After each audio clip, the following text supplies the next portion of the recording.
그래서 제가 파묘를 두 번째로 볼 때는 이거를 완전히 내가 풍수사다? 직관이다? 나 사주 유튜버다? 동양 철학적인 관점으로만 영화를 바라보니까 진짜 이 감독님이 미쳤다라는 게 느껴졌어요. 정말 집요하고 끈질기게 모든 장면마다 동양 철학적인 그런 지식들을 막 넣어놨는데 이걸 얘기를 안 해. 얘기를 안 하고 혼자 넣어놓고 막 좋아한 거지. 저한테는 그래서 파묘를 두 번째 볼 때는 이 영화가 진짜로 교육 영화? 다큐멘터리 영화? 사주 교과서로서도 손색이 없는 영화로 느껴졌는데 와 이걸 이렇게 재밌게 만들 수도 있구나. 근데 이게 상업 영화잖아요. 오락 영화가 돼야 되니까 그런 설명을 다 빼버린 거지. 그래서 이런 동양 철학적인 지식이 없이 영화를 보면은 이 귀신이 나오는 게 허무맹랑할 수가 있어요. 그리고 이 귀신을 나무로 뿅 때리는데 죽어버리는 게 허무할 수가 있는데 이거를 알고 보면은 아 그럴싸하다.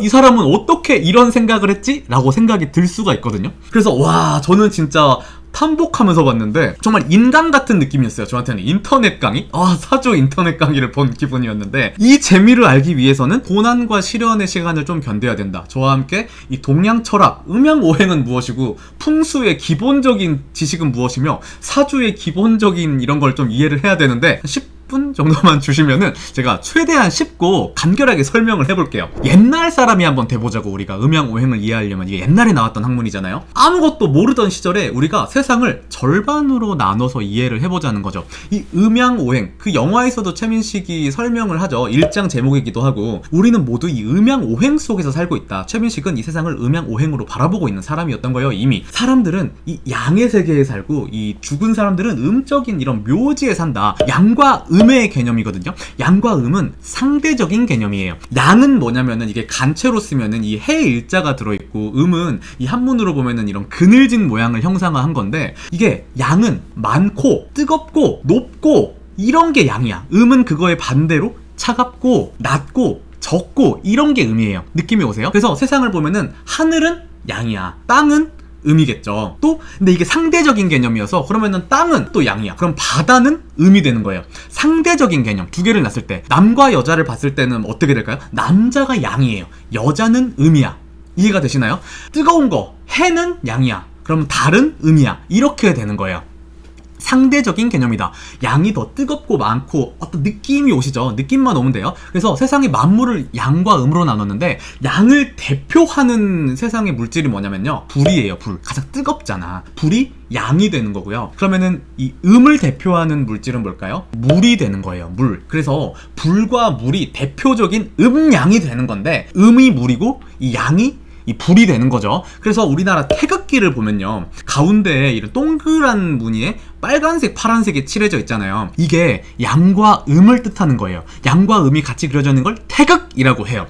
이 태극이 그래서 가운데 보면은 빨간색이랑 파란색이랑 막 빙글빙글 도는 것 같지 않나요? 이런 운동성을 보이는데 세상 사람들이 절반으로만 나누다 보니까 깜깜해지면은 음이고 밝아지면은 양이야 이런 것만 하다 보니까 뭔가 조금 부족한 거예요. 우리가 그 뜨거운 거 차가운 거 태극을 다시 한번 살펴보자고요. 이 태극을 보면서 이 빨간 쪽을 뜨거운 물이라고 생각을 해보고 이 파란 쪽을 차가운 물이라고 생각을 해볼게요. 우리가 샤워를 하러 들어갔어. 처음에 뜨거운 물 바로 나오는 집은 좋은 집이고 이 물을 틀었는데 처음에는 보통 차가운 물이 나오잖아요. 차가워 한단 말이에요. 그런 다음에 우리가 뜨거운 쪽으로 확 돌리면은 바로 뜨거운 물이 나와요? 아니죠. 그 사이에서 따뜻한 물이 잠깐 나와요. 따뜻한 물이. 그래서 이게 이 수의 기운이 화의 기운으로 가기 전에 따뜻한 기운이 있어요. 뜨겁지는 않은데 따뜻한 기운. 그 기운을 뭐라고 하냐면은 목의 기운이라고 합니다. 목의 기운. 이 불이 되기 전에 따뜻한 기운. 물만큼 차갑지는 않은데 이 나무 하면 좀 따뜻한 느낌이 들잖아요. 봄에 나무가 막 자라나고 이 따뜻한 기운이 그래서 이 나무의 기운인데 그래서 이 나무가 불이 되는 거죠. 이 땔감이 돼가지고 그래서 따뜻한 기운을 목의 기운이라고 한다. 그 다음 이 목의 기운은 이 다시 물이 뜨거워져. 이 샤워하다가 따뜻하다 하다가 뜨거워 한단 말이에요. 그럼 어떻게 돼? 다시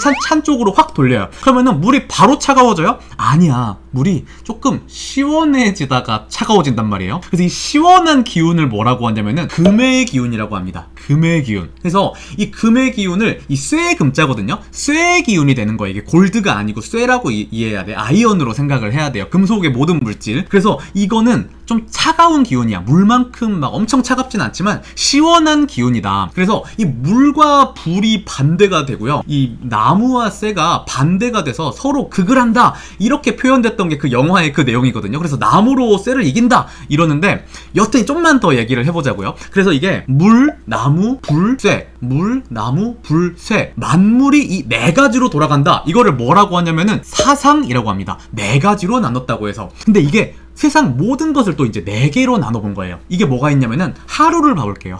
하루를 보면은 일단 아침이 어때요? 좀 따뜻하죠. 아침엔 좀 따뜻해. 낮이 되면 어때? 좀 더워져요. 가장 뜨겁지, 하루 중에. 그 다음에 저녁이 되면 어때요? 시원해요. 근데 밤이 되면 어떻게 해요? 새벽이 되면 추워져요. 아, 이게 나무, 불, 쇠, 물이 계속 돌아가는구나. 나무, 불, 쇠, 물. 이제 좀 이해가 되시나요?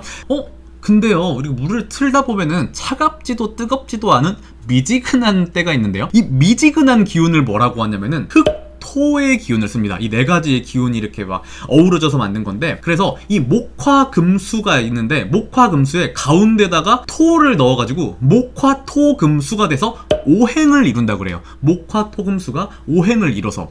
그래서 이 목화토금수에다가 세상의 모든 것을 배치하기 시작해요. 세상의 모든 것을. 거기서 상극이라는 표현을 쓰는데 이 상생상극이라는 게 있어. 목화토금수가 서로 상생상극이라는 거를 하는데, 쉽게 얘기하자면은 목화토금수가 계속 돌아가는데 나무가 있어, 나무가. 근데 이 나무에 불이 붙잖아요. 옛날 사람들은 그걸 보고 어떻게 생각을 했냐면은, 아, 나무는 불로 변화하는구나. 근데 불이 있던 자리에 뭐가 있어? 재가 남는 거야. 그럼 이 재가 뭐라고 생각했냐면은, 아, 이 불은 흑으로 변하는구나. 흑으로 변해가지고 이게 이 흑토가 되는구나 라고 생각을 했고요. 근데 이 흙이 있는 자리에 비가 두두두둑 떨어지네. 비가 두두둑 떨어지는데 물이 없어져. 물이 막 갑자기 사라져 버리는 거예요. 아, 근데 이 흙이 있던 자리에 이거 파보니까 그 밑에서 뭐가 나와요? 쇠가 나와.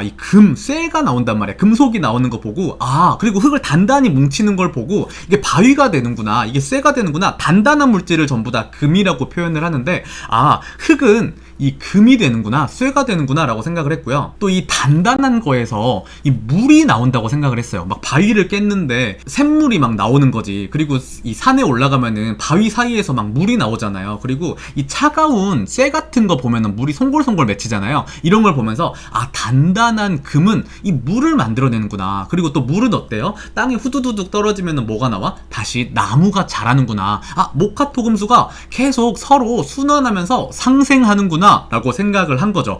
근데 이 상생을 하는데 상극이라는 개념이 있어요. 상극은 뭐냐면은 하나를 건너뛰면은 그걸 합니다. 목화토잖아요. 화를 띠는 거야. 그럼 목극토가 돼요. 목극토는 뭐냐면은 나무가 땅에다가 뿌리를 뻗어서 양분을 빨아먹고 흙을 막 헤집어 버리잖아요. 이게 목극토예요. 토는 뭐냐면은 토금수잖아요. 그래서 토극수가 되는데, 이 땅에서 물이 막 비가 떨어져 봐요. 그러면은 물이 다 사라져 버려. 아, 흙은 물을 제어하는구나. 그리고 예전에 물을 어디다 담가뒀어요? 물을 저수지 같은 데다가 흙으로 흙 제방을 쌓아서 가둬뒀단 말이야. 아, 흙으로는 물을 제어할 수 있구나. 물속에 막 흙 들어가면 흙탕물 돼버리는구나. 이거를 토극수라고 하고, 수극화라 그러죠. 수극화는 뭐야? 물이 불을 꺼버리는구나. 그리고 화극금이라 그러는데, 화극금은 불이 쇠를 녹여버리는구나. 그리고 마지막으로 쇠가 다시 나무를 베어버리는구나 라고 생각을 한 거예요. 이게 상극 관계라는 거예요. 그래서 그 영화에서 뭐라고 나오냐면은, 금극목, 이 나무와 쇠는 서로 상극하기 때문에 이 나무로서 쇠를 제압한다. 사실은 이 말만 보면은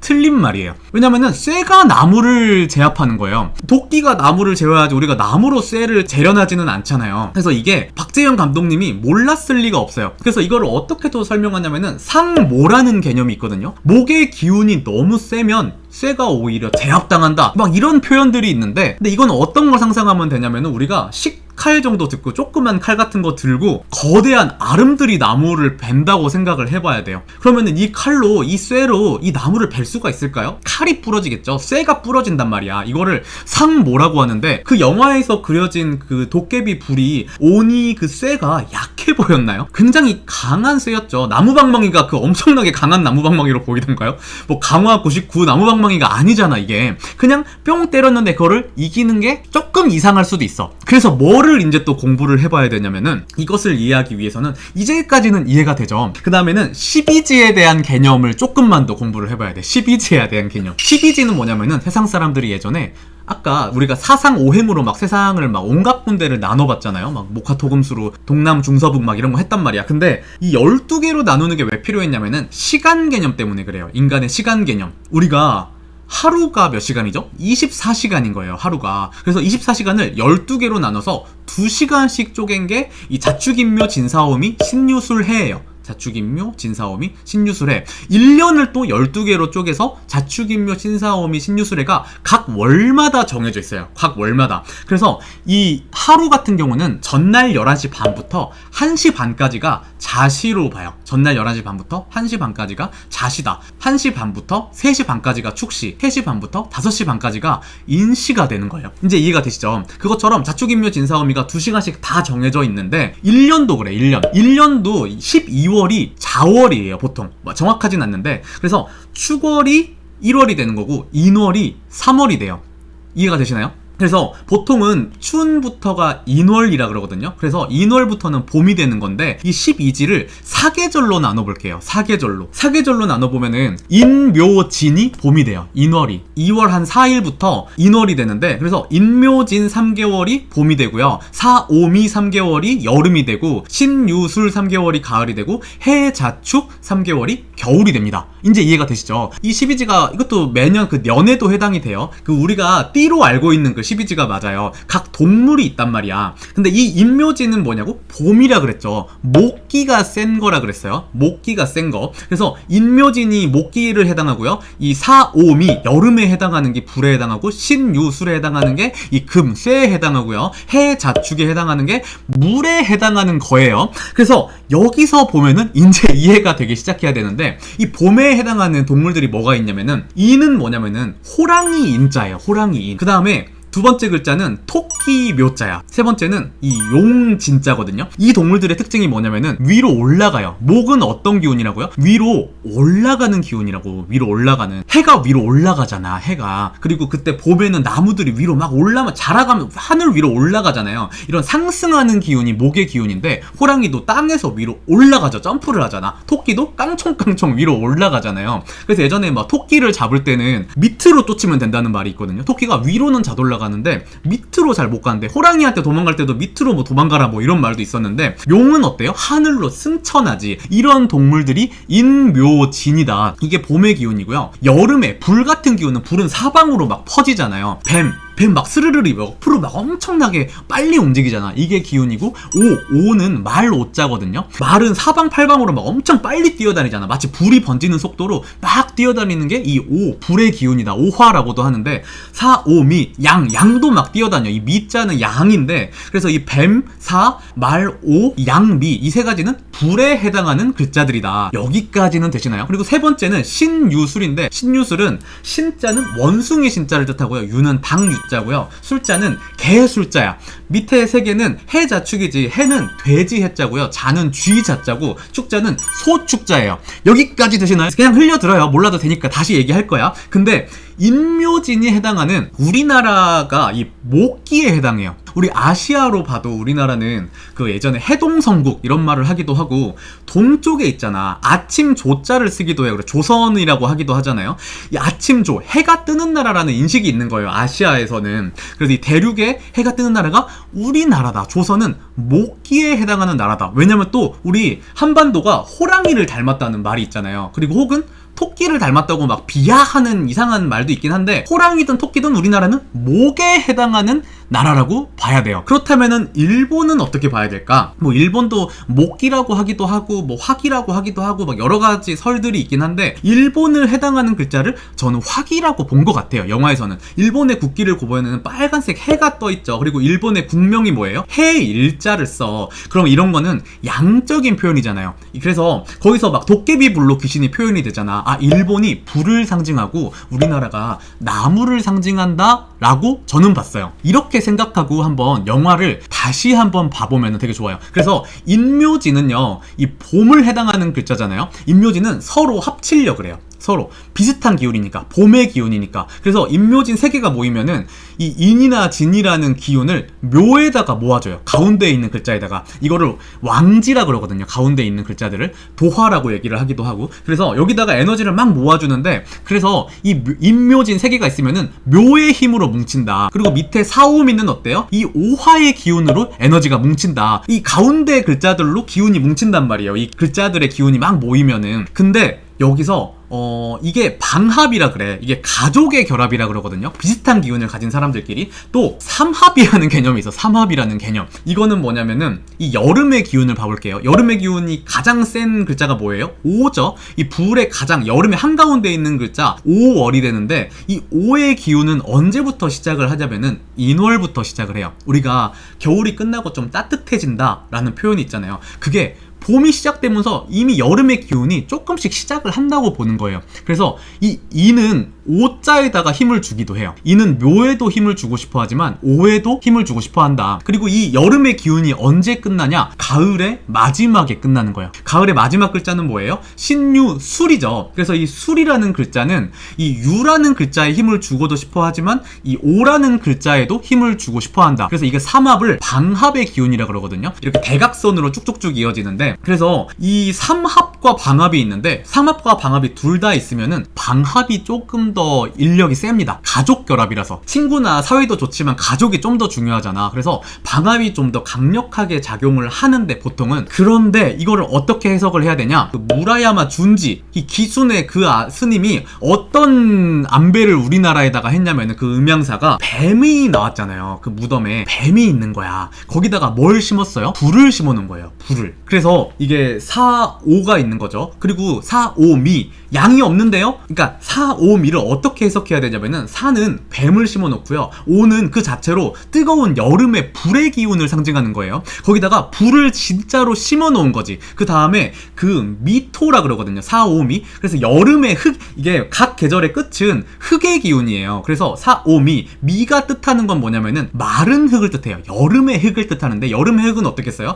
바싹바싹 마른 흙이란 말이에요. 그래서 거기 그 묘를 파냈을 때 그 장면을 보면은 흙이 굉장히 퍼석퍼석 말라 있거든요. 이게 풍수에서 굉장히 안 좋은 흙이에요. 흙이 말라 있는 데다가 이 묘를 잡으면은 물이 다 막 샌단 말이야. 그래서 관이 계속 젖어가지고 막 썩어버리고 난리도 아니란 말이에요. 흙이 좀 촘촘하고 밀도 있고 견고해야 그 주변도 굉장히 기름지고 좋은 묘자리가 되고 집도 좋을 거 아니에요. 근데 퍼석퍼석한 흙이었다. 그래서 이 사람이 이런 안배를 한 거지. 사오미, 뱀과 이 불과 마른 땅이 결합이 돼가지고 이 방합을 이루면서 이 오화를 튼튼하게 지켜주는 거죠. 그리고 그 또 어떤 안배가 있냐면은, 그 묘 위에다가 나무들을 잔뜩 심어놨어. 이 인자가 해당하는 게 물론 호랑이도 있지만 큰 나무들을 뜻해요. 큰 나무. 이게 첫 번째 글자들은 좀 크거든요. 밑에 있는 이 사오미에서도 이 사는 좀 큰 불, 막 태양 이런 느낌을 뜻하고요. 뒤에 있는 오는 좀 아래에 있고 이 작은 불, 불덩어리 아니면 마그마 막 이런 거를 뜻한단 말이에요. 여튼 그래서 사오미에서 이 오는 그 불덩어리 그 자체를 뜻하는데, 이 인자는 큰 나무들을 뜻해. 그럼 묘는 뭐라고 생각하면 좋을까요? 조그만 나뭇가지 이렇게 생각을 하면 좋은데, 그래서 그 최민식 님이 든 게 조그만 나뭇가지가 묘목이 되는 거야. 여튼간에 큰 나무들을 심은 다음에 이 큰 나무 밑에 오를 심고, 그 밑에 그러면은 이게 인, 오, 술이 삼합을 이루거든요. 술은 뭐예요? 개란 말이에요. 개. 근데 거기에 뭐가 있었어? 여우들이 있었어요. 근데 여우는 12지신 중에는 없지만 굳이 보자면은 여우는 객과에 속합니다. 객과에. 그래서 제가 볼 때 이 무라야마 준지라는 사람이 방합과 삼합을 이루면서 이 오화를 아주 튼튼하게, 에너지를 강렬하게 해가지고 우리나라 한반도의 가장 중요한 위치에다가 이 인, 호랑이의 기운을 끊으려고 했다라고 저는 생각을 해요. 근데 이게 어떻게 깨지게 되었느냐를 봐야 돼요. 어떻게 깨지게 되었느냐. 김고은이 처음에 돼지 5마리를 막 잡으면서 돼지띠 인부들을 또 데리고 가요. 돼지띠 인부들이 이 어떤 기운이냐면은 해의 기운이에요. 여기 밑에 있는 겨울의 기운의 첫 번째 있는 큰 물에 해당하는 글자이기도 하고 돼지에 해당하는 글자이기도 한데, 그러면서 김고은이 뭐라고 그 극 중에서 설명을 하냐면은, 음기를 잡으려고 일부러 막 돼지를 잡아. 왜냐면은 그 무덤이 음기가 세다고 본 거예요, 김고은은. 근데 사실은 거기가 화기가 가장 센 곳인데, 그래서 음기를 잡으려고 막 돼지를 막 칼로 다 난도질하고 막 난리를 쳐서 인부들도 돼지로 이 음기를 대신 막 대살굿을 쳐가지고 살을 날려버리려고 한 건데, 그거를 잘 몰랐던 거죠. 이게 불의 기운인 거를. 근데 어떻게 이 아다리가 걸렸냐면은, 이게 반대의 기운끼리는 서로 충을 합니다. 이 사오음이랑 해자축은 서로 충을 하는데, 이 뱀이랑 돼지랑 충돌을 해버린 거죠. 이 돼지띠 인부가 그 뱀을 죽여버린 거예요. 그래서 이 영화에서는 그거를 굉장히 막 흉하게 보는데, 사실 저는 어떻게 그거를 봤냐면은 뱀의 경계를 풀어버렸구나. 사실은 그 일본 귀신 있잖아요, 오니가 안 들킬 수도 있었어. 위에 친일파 묘만 걷어낸 다음에 안 들킬 수도 있었는데, 그 인부가 뱀을 죽이면서 어떻게 된 거예요? 결계가 풀린 거야. 이 사오미의 방합이 깨지면서 오화가 밖으로 드러나 버린 거예요. 최민식이 괜히 거기 다시 한번 갔다가 그거를 굳이 찾아내 버린 거야. 그 오니 입장에서는 안 좋은 거지. 몰래 거기 계속 있어야 되는데. 그래서 결계가 깨져버렸다. 이 돼지가 오면서, 아니 이 돼지 해자가 이 사화랑 부딪히면서 결계가 깨지게 되었다. 그래서 사오미의 방합이 깨졌는데, 이 갔던 사람이 누구예요? 이 최민식이 이 나뭇가지를 들고 있는데, 이 나뭇가지를 들고 있을 때 또 어떤 대사가 있냐면요, 축시에 그 오니가 나온다는 표현을 해요. 축시에 오니가 나온다. 축시는 보통 귀문이 열리는 시간이라 그러거든요. 이 뭐 불교나 이런 쪽에서 얘기하는 거를, 귀문이 뭐냐면은 귀신들이 활동할 시간, 새벽 1시부터 3시 반까지를 축시라 그러는데, 그때 막 기다려. 그래가지고 막 한참 막 싸워요. 김거운이 뭐 시간도 끌고, 그 시간도 끌고 막 하는데, 시간이 만약에 인시가 되었다면, 그리고 우리나라에 해당하는 글자가 뭐예요? 인에 해당하는 글자란 말이에요. 우리나라는 범을, 호랑이를 닮은 나라이기 때문에 인에 해당하는, 그래서 거기서도 막 여우가 호랑이의 허리를 끊었다 이런 표현을 계속 하잖아요.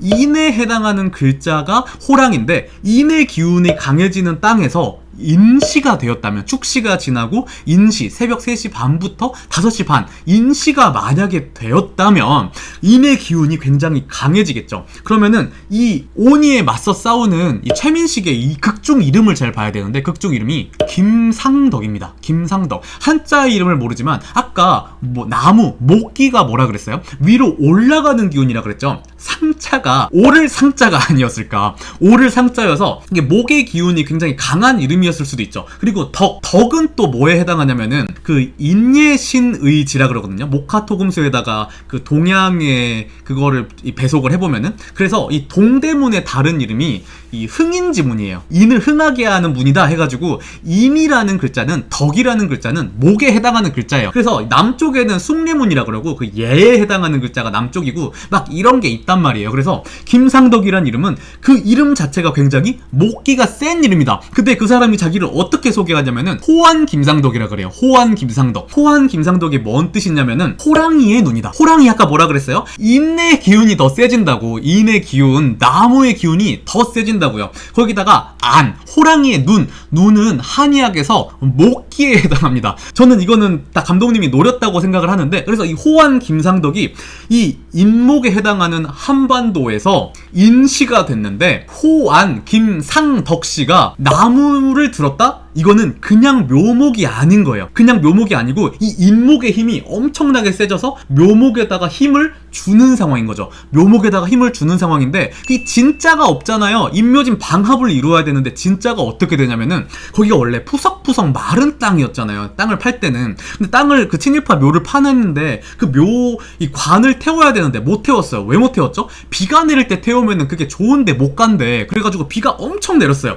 그래서 그 땅이 어떻게 됐냐면은 축축한 땅이 되었습니다. 축축한 땅. 이 진은 축축한 진흙 같은 땅이란 말이에요. 이 봄의 땅에 해당한단 말이야. 봄비가 내리는. 그래서 이게 진토가 돼버린 거예요. 제 생각에는. 그래서 인묘진이 완성이 되면서, 또 거기가 이 해, 묘, 미 삼합을 또 이루는 게, 이 해가 물에 해당하는 글자잖아요. 북쪽에 해당하는 글자기도 하고. 근데 이 물을, 피를 막 치덕치덕 바르는 게, 이게 저는 오히려 해에 가깝지 않나 라는 생각을 했어요. 그래서 해, 묘, 이 삼합을, 또 미는 없지만 이걸 반합이라 그래요. 하나가 없는 거를. 그래서 이 해, 묘, 반합도 이루면서 이 강력해진 몽둥이를 들어서 오니를 뿅 하고 때렸더니, 이 오니를 근데 때리기 전에 뭐를 부었어요? 이 오니한테 말피를 뿌렸단 말이에요. 말피. 말은 아까 이 오가 해당하는 동물이 뭐라고요? 말이라 그랬잖아요. 괜히 말피를 뿌린 게 아니야. 그 말도 무슨 말이냐? 경모, 백마의 말이에요. 이 백마, 백자, 흰색은 어디에 해당하는 글자라고요? 쇠에 해당하는 글자. 이 오니는 뭐야? 쇠의 기운이 담긴 불이란 말이에요. 쇠의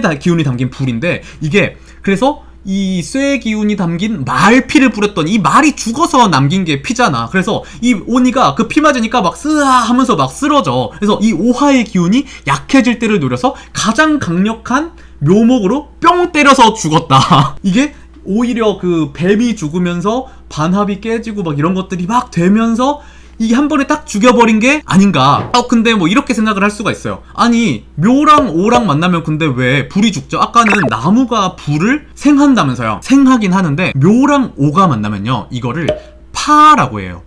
이 파묘할 때 파랑 똑같은 파인데 이게 비슷해 보여. 봄의 한중왕이랑 여름의 한중왕은 따뜻한 면에서 비슷해도 보여, 양적인 면에서는. 근데 완전히 다른 거예요. 비슷해 보이는데 달라가지고 오히려 심하게 깨져버린다. 그래서 깨질 파자를 써가지고, 그러면은 묘랑 오랑 붙으면은 더 힘이 센 쪽이 이길 거 아니에요. 근데 묘의 힘이 더 세져가지고 오를 파해버렸다? 라고 저는 해석을 했어요. 그 이름도 좀 웃긴 게, 이 묘목에 모인 사람들이 김상덕도 있지만 그 사람들이 있잖아, 이 묘벤져스들이 있어. 근데 이 사람들이 뭐를 위해서 뭉쳤어요? 묘자리 때문에 모인 사람들이고, 이 오에 해당하는 그 귀신의 이름이 뭐라고요? 오니. 그 파묘에서 오니라고 표현을 해요. 도깨비불 옆에 히라가나로 오니라고 써있더라고. 한글로는 안 써있는데, 오화를 상징하기 위해 일부러 오니를 갖다 쓴 게 아닌가. 그래서 이 묘벤져스와 오니가 싸운 게 묘오파다. 묘오파가 된 게 아닌가라고 생각을 했어요. 그래서 나무에 해당하는 우리나라의 기운이 왕창 모이고, 일본 불에 해당하는 기운이 집중된 게 오니였는데, 이게 막 뱀도 죽고 막 이런저런 일들이 벌어지면서 땅에 비도 내리고 불이 약해졌을 때 이거를 이 묘목에 묘오파를 한 거다. 근데 이거를 거꾸로 뒤집으면 어떻게 돼요? 파오묘다. 파묘다.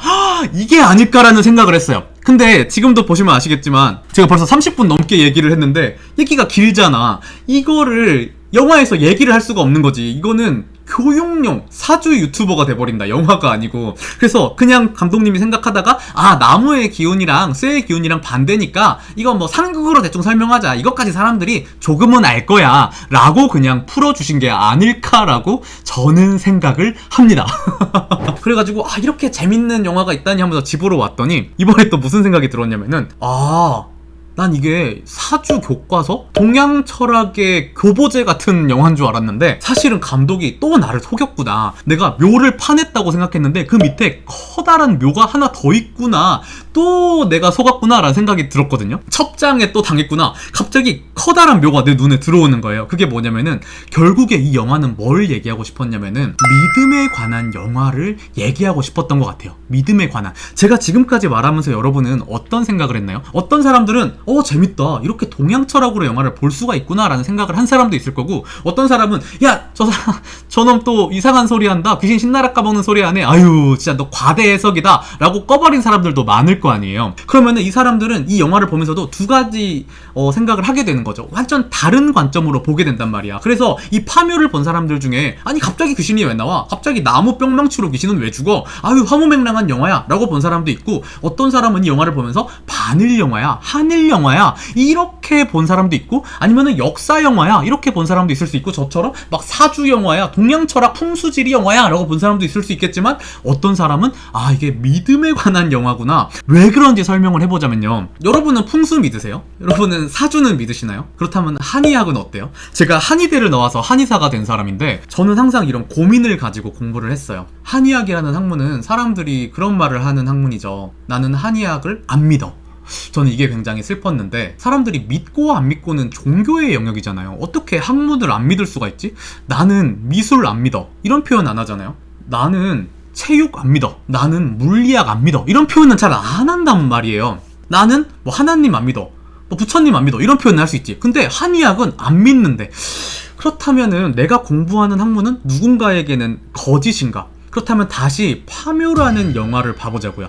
파묘라는 영화를 봐봐. 우리는 과학적인 공부를 하는 사람이야. 여러분은 종교를 안 믿는 사람일 수 있죠. 근데 거기서 귀신을 봤어요. 여러분은 어떤 생각을 했어요? 실제 귀신이라고 생각을 했나요? 근데 완전 과학적으로 생각을 해볼게요. 이 영화를 저도 그래도 의학을 공부한 사람이니까 그냥 처음에 귀신이 나왔어. 그 할아버지 귀신이 나왔는데 그 자기 자식을 죽이러 갔을 때 그 자기 자식은 이미 너무 고령이었어. 휠체어 타가지고 걷지도 못하고 이미 파파 할아버지라 그냥 노환으로 돌아가신 걸 수도 있어요. 심장마비로 돌아갔다는 표현이 있더만 그 나이 때는 심장마비 잘 일어나잖아요. 그래서 그냥 돌아가신 걸 수도 있어. 그리고 그 손주를 죽이러 갔을 때 그 손주를 보면은 사실 그 손주가 스트레스 많이 받았겠지. 있지. 자기 할아버지가 한국에서 제일 가는 친일파래. 제일 가는 친일파인데 그 자기 자식도 2명이나 유산하고 3번째 자식 낳았는데 얘도 막 오늘 내일 해 오락가락한데 너무 아픈 거야. 그러면은 이 사람도 스트레스를 얼마나 많이 받았겠어요. 그래서 그 전에 막 욕조신도 있잖아. 막 죽을랑 말똥해. 그래서 이 사람이 그냥 정신착란이 왔을 수도 있잖아요. 그래서 조현병처럼 갑자기 일본 그 순사에 막 빙의된 것처럼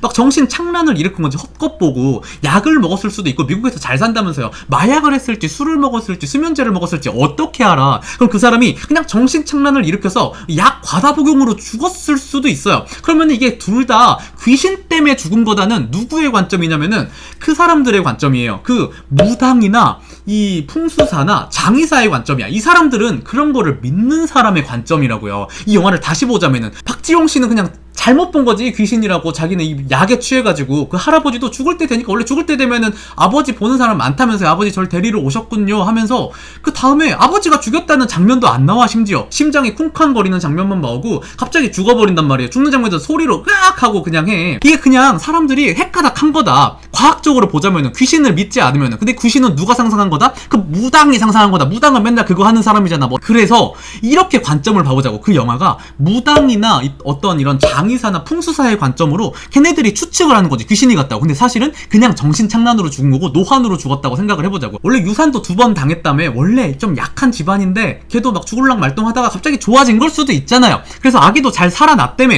그리고 끝난 거야. 그리고 2번째 귀신을 생각해볼게. 이 관에서 갑자기 허무맹랑하게 일본 귀신이 튀어나와. 일본 귀신이. 이게 말이 돼요? 일본 귀신을 나무 방망이로 뿅 무찔렀다는 게 말이 돼? 사실은 과학적으로 보자면 어떤 게 더 합리적이냐면요. 그 사람들이 이 묘를 옮겨왔어. 여기로 옮겨왔는데 그 스님이 뭘 줘요? 담금주를 주거든요. 담금주를. 뭘로 담궜는지도 몰라. 이게 진짜 뭔 환각쟁인지 어떻게 알아. 그게 약간 환각 성분인 술이라고 우리가 한번 이 가정을 해볼게요. 그래서 이 5명이 다 환각이 된 거야. 이렇게 환각이 된 와중에 집에 뭐가 왔냐면은 반달 가슴곰이 실제로 온 거죠. 반달 가슴곰이. 근데 얘네들은 취해가지고 그게 자꾸 오니로 보이는 거야. 그래서 이 반달 가슴곰이 자꾸 막 간을 파먹으려 그래. 실제로 곰은 간을 좋아한대요. 왜냐면은 간이 싱싱하대. 열량도 많고. 아까 해석을 하나 안 해줬는데 오행 중에서는 간이 또 목에 해당해요. 그래서 일본 그 오니가 자꾸 간을 파먹는 이유는 목기를 없애려고 하는 걸 수도 있는데 여튼 간에 이 곰도 간을 좋아해. 오니가 이 목기를 없애려는지 곰이 간을 좋아했는지 모르겠지만 간을 자꾸 파먹고 다니는 거지 이 곰이. 근데 이 곰이 이 사람들 눈에는 오니로 보이는 거야. 그래서 이 봉길이가 막 이걸로도 찌르고 막 했는데 결국 못 죽이다가 마지막이 어찌저찌 해서 그냥 겨우 도망쳤거나 아니면 곰을 잡았거나 막 그렇게 해석이 될 수도 있잖아요. 그래서 이 4명은 마지막에 우리가 일본의 이 만행을 막았다 라고 할 수 있지만 그냥 곰이 그 관을 파가지고 안에 시신을 먹었을 수도 있잖아. 그냥 스님은 죽이고 나머지 4명은 막 애들이 칼로도 찌르고 해가지고 그냥 도망갔다 이렇게 볼 수도 있는 거잖아요. 근데 얘네들이 환각증에 취해 있었던 거지. 이렇게 봐야 과학적으로 본 거예요. 여러분들이 그 귀신에 대해서 이상함을 인지 못했다면 여러분은 귀신에 대해서 어느 정도 인정하는 마음이 있었을 수도 있다. 이제 이해가 되시나요? 그래서 이 영화를 통해서 감독이 전하고자 했던 메시지는 뭐냐면요. 사실은 같은 거를 보고도 우리는 다르게 바라본다는 거죠. 이 하나의 영화를 보고도 어떤 사람은 그냥 허무맹랑한 귀신 영화네? 아니면 어떤 사람은 쟤네 그냥 술 취해가지고 환각 보고 막 그런 거 하는 영화네. 무당이 보는 세계를 표현한 거네. 무당은 사람들 죽으면 다 저렇게 해석을 하겠구나. 곰이 사람을 죽여도 귀신이 죽인 거고 막 저런 식으로 해석을 하겠구나. 이렇게 볼 수도 있고 역사 영화네 볼 수도 있고 반일 영화네 볼 수도 있고 저 같은 사람한테는 믿음에 관한 영화구나. 세상을 바라볼 때. 근데 최민식이나 김고은의 삶은 어때요? 똑같아요. 이게 뭐 곰이 나타났든 일본이 나타났든 이 사람들은 이미 귀신이라고 믿고 있어. 그럼 그게 귀신인 거예요. 오히려 반달곰이 잘못된 거죠. 여러분은 이 영화를 어떻게 바라봤냐고요. 이거에 대한 영화가 저는 파묘의 진짜 줄거리라고 봤어요. 이 묘를 봤을 때도 이 묘 그냥 묘를 어디다 심는다고 뭐가 달라지겠어? 근데 어떤 사람한테는 이게 1%한테는 그게 종교이자 신앙이자 과학이라면서요. 저 같은 사람한테는 이게 그래서 사주 영화로도 보일 수 있지만 어떤 사람한테는 귀신 영화, 어떤 사람한테는 환각 영화, 어떤 사람한테는 역사 영화가 될 수도 있는 거다. 그래서 거기에서 어떤 대사가 나오냐면은 이 최민식의 딸은 우주 항공을 공부해서 독일에서 유학을 하고 있는데 이 사주랑 항공이랑 다르지 않다는 거지. 과학이랑 사주랑. 이 내용을 다룬 게 바로 파묘다. 그래서 저는 여기서 굉장히 힐링을 느꼈던 부분은 뭐냐면은 다른 거다. 틀린 게 아니고 믿음은 어떤 사람한테는 저게 귀신이었지만 어떤 사람한테는 반달곰일 수도 있고 정말 다 다른 거다라는 얘기를 하는 것 같았어요. 네가 하는 한의학도 누구한테는 옳을 수도 있지만 누구한테는 정말 틀릴 수도 있다. 너가 공부하는 사주도 누구한테는 맞을 수도 있지만 누구한테는 틀릴 수도 있다. 이거를 그냥 얘기하는 영화가 아니었나 싶습니다. 여러분은 파묘를 어떻게 보았나요? 그리고 저한테는 정말 이 파묘를 보는 과정이 계속 묘를 파내는 기분이었어요. 처음에는 이게 귀신 영화, 공포 영화인 줄 알았다가 파내니까 반일 한일 영화였고, 알고 보니까 역사 영화였는데 알고 보니까 사주 영화였고, 더 파내니까 이거는 믿음과 깨달음에 관한 영화였다. 그래서 이 장재현 감독님이 처음에는 검은 사제들을 찍었고 그 다음에는 사바를 찍었고 이번에 파묘를 찍으면서 점점 더 무서워지고 있다는 생각이 들거든요.